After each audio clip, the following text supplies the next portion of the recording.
he kept trying to grab me, and I kept trying to push myself off of him.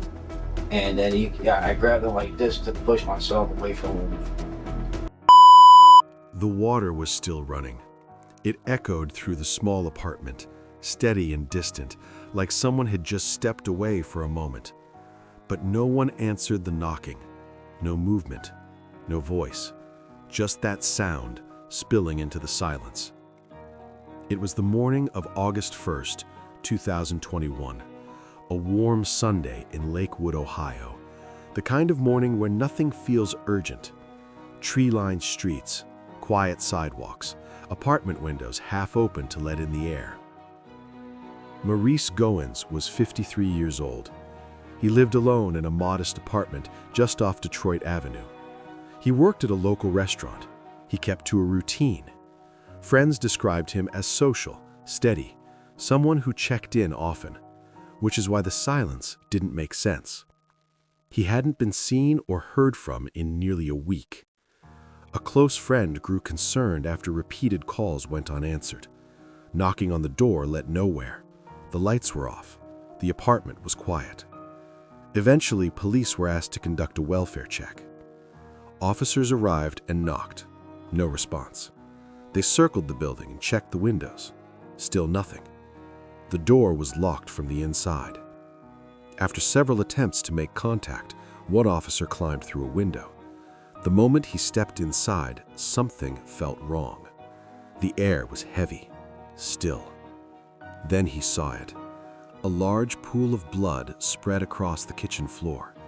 It had dried dark against the tile. A trail led away from it, smeared and uneven, as if something heavy had been dragged through the apartment. The running water was coming from the bathroom just off the kitchen. For a second, there was a thought. Maybe someone was still inside.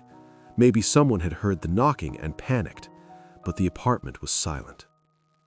The front door was opened from the inside to let the second officer in.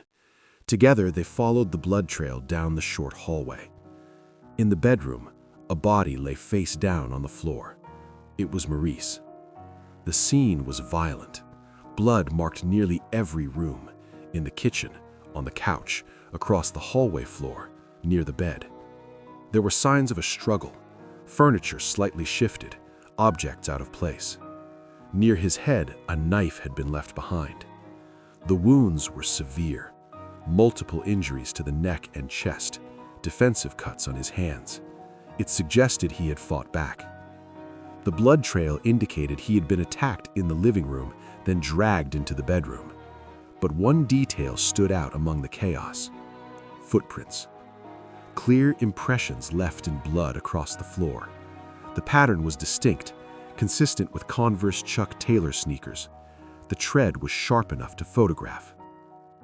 Outside the apartment, officers began speaking with the friend who had called for the welfare check. He explained that he and Maurice had known each other for years. They had worked together in the past and stayed close. He said the last time they spoke was Monday night. After that, nothing.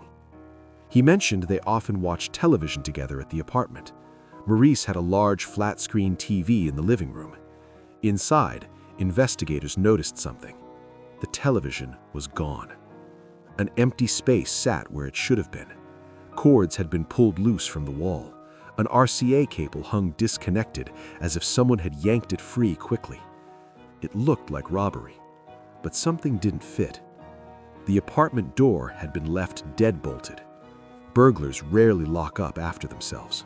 Around the same time, the autopsy report confirmed the brutality of the attack. 11 wounds to the head and neck, 3 to the chest.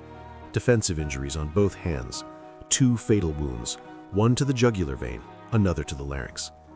The nature of the attack suggested something personal, close, direct. It did not feel random. Investigators began digging deeper into Maurice's life. Friends from the restaurant where he worked were interviewed.